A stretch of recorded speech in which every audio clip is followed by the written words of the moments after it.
അല്ല, മാർക്കോ എന്ന് പറയുന്ന പടം ഇന്ന് ഏറ്റവും ഹിറ്റായിട്ടിരിക്കുന്ന പടമല്ലേ.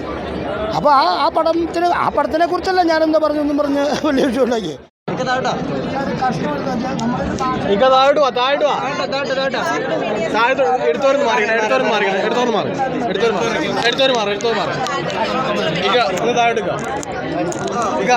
എങ്ങനെ ഉണ്ടായിരുന്നു സിനിമ? എങ്ങനെ ഉണ്ടായിരുന്നു? നീ കണ്ടിട്ട് മൈക്ക് കണ്ടോ? എങ്ങനെ ഉണ്ടായിരുന്നു? അടിപൊളി സിനിമയാണ്. അടിപൊളി സിനിമയാണ്. അടിപൊളി സിനിമ. എന്താണ് പ്രേക്ഷകരോട് കണ്ടപ്പോൾ? എനിക്കൊക്കെ ഞാൻ പറഞ്ഞല്ലോ, പ്രേക്ഷകരോട് പറയാനുള്ളത് ടിക്കറ്റ് എടുത്ത് പറ്റുമെങ്കിൽ സമയവും സന്ദർഭവും ഉണ്ടാക്കി തിയേറ്ററിൽ വന്ന് പടം കാണുക. ഈ വലിയ ഒരു ആർട്ടിസ്റ്റുകളില്ലാത്തൊരു സിനിമയല്ല, കണ്ടില്ലേ? ഇന്ദ്രൻ സേനുണ്ട്, ഒരു മെയിൻ ചെയ്യുന്നതെന്ന് പറഞ്ഞാൽ പുള്ളിയാണ്. ബാക്കിയെല്ലാം ഞങ്ങൾ കുറേ ആൾക്കാർ ചെയ്തിരിക്കുന്ന. അപ്പോൾ അതെല്ലാവരും കാണണം, സഹകരിക്കണം. വലിയ പടങ്ങളെ കാണുന്ന കൂടെ ഇതൊന്ന് കാണണം. അതെ ഓക്കെ. ബാക്കി എന്താണ് നേരത്തെ മോളെന്ന് ചോദിച്ചിട്ടുണ്ടായിരുന്നു? ആരാണ് ചോദിച്ചിട്ടുണ്ടായിരുന്നു?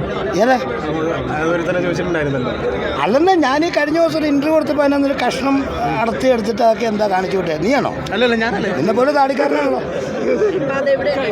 ഓക്കെ, അതൊക്കെ കൊള്ളിയല്ലേ? അങ്ങനെയാ, കൊള്ളിയല്ല. ഒരു കൊള്ളിയില്ലാത്ത നമ്മൾ അങ്ങോട്ടും ഇങ്ങോട്ടും സംസാരിക്കുമ്പോൾ എന്തായാലും വാ പിഴച്ച് പോകുന്നതിലല്ല. എന്തായാലും നമ്മൾ അടിസ്ഥാനമായിട്ട് പറയുന്നതിന് നമ്മൾ വിമർശിക്കണം. അല്ലാതെ ഒരു അബദ്ധം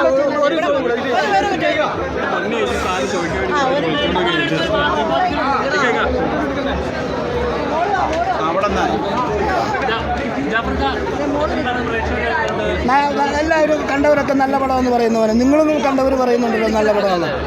അപ്പം ഇതുപോലെയുള്ള നല്ല പടമാണെന്ന് നമ്മൾ കണ്ടു കഴിഞ്ഞിട്ടല്ല അറിയുന്നത്.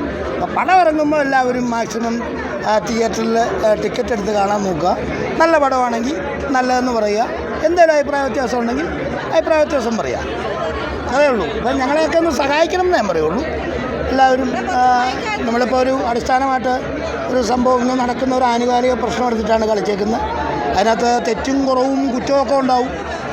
പിന്നെ ഒരു വലിയ പൈസ മുടക്കി, കണ്ടമാനം പൈസ മുടക്കി പിടിച്ച പടമൊന്നും അല്ല ഇത്. നമ്മളുടെ ആ പ്രൊഡ്യൂസറുടെ ഒരു പരിധി നിന്നുകൊണ്ട് പിടിച്ച ഒരു കുഞ്ഞു പടമാണ്. പ്രൊഡ്യൂസറുടെ മോളാണ് അതിനകത്ത് കാശ്മീര എന്ന് പറഞ്ഞ കുട്ടി, ബേബി.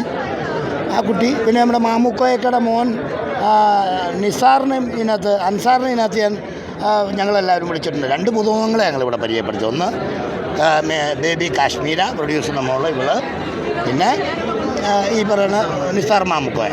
അപ്പം അങ്ങനെയൊക്കെയാണ്. അപ്പോൾ അതിനകത്ത് അങ്ങനെ ഒരാളൊക്കെ അഭിനയിച്ചിട്ടുണ്ട്. പിന്നെ ഇന്ദ്രൻ ചേട്ടൻ നന്നായിട്ട് കൈകാര്യം ചെയ്തിട്ടുള്ള ഒരു അസാധ്യ ഒരു വേഷമാണ് ചെയ്തേക്കുന്നത്. കൂടെ ഞാനും വലിയ കുഴപ്പമില്ലാതെ ചെയ്തിട്ടുണ്ടെന്നാണ് എൻ്റെ വിശ്വാസം. പിന്നെ നിങ്ങളൊക്കെ എല്ലാവരും കൂടെ സഹായിക്കുവാണെങ്കിൽ ചിലപ്പോൾ 10 ദിവസം ഓടുമായിരിക്കുന്നേ. അങ്ങനെ നമ്മൾ പ്രൊഡ്യൂസർക്ക് മുടക്കിയ പൈസയെങ്കിലും കിട്ടുന്ന ഒരവസ്ഥയിലേക്ക് പറ്റുമെന്നുള്ള പ്രാർത്ഥനയുള്ളൂ നമുക്ക്. ഓ, മികച്ചൊരു കഥ പറയുന്ന മികച്ചൊരു ചിത്രമാണല്ലോ. എന്നിട്ട് കൂടി സ്ക്രീൻ ഭയങ്കര കുറവാണല്ലോ. അതിനെക്കുറിച്ച് എന്താ പറയുന്നത്? മാർക്കോ വലിയ വിജയത്തിലേക്ക് പോകുന്നുണ്ടോ? സ്ക്രീനോ? തിയേറ്ററുകൾ വളരെ കുറവാണല്ലോ. അല്ല, മാർക്കോ എന്ന് പറയുന്ന പടം ഇന്ന് ഏറ്റവും ഹിറ്റായിട്ടിരിക്കുന്ന പടമല്ലേ.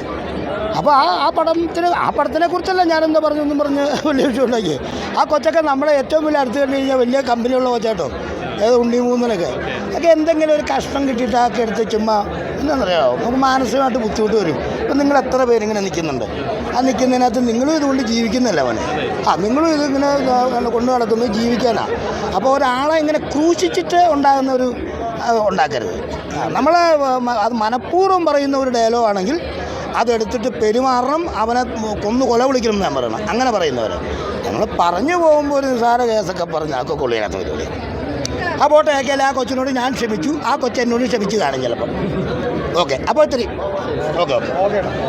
താങ്ക്സ്.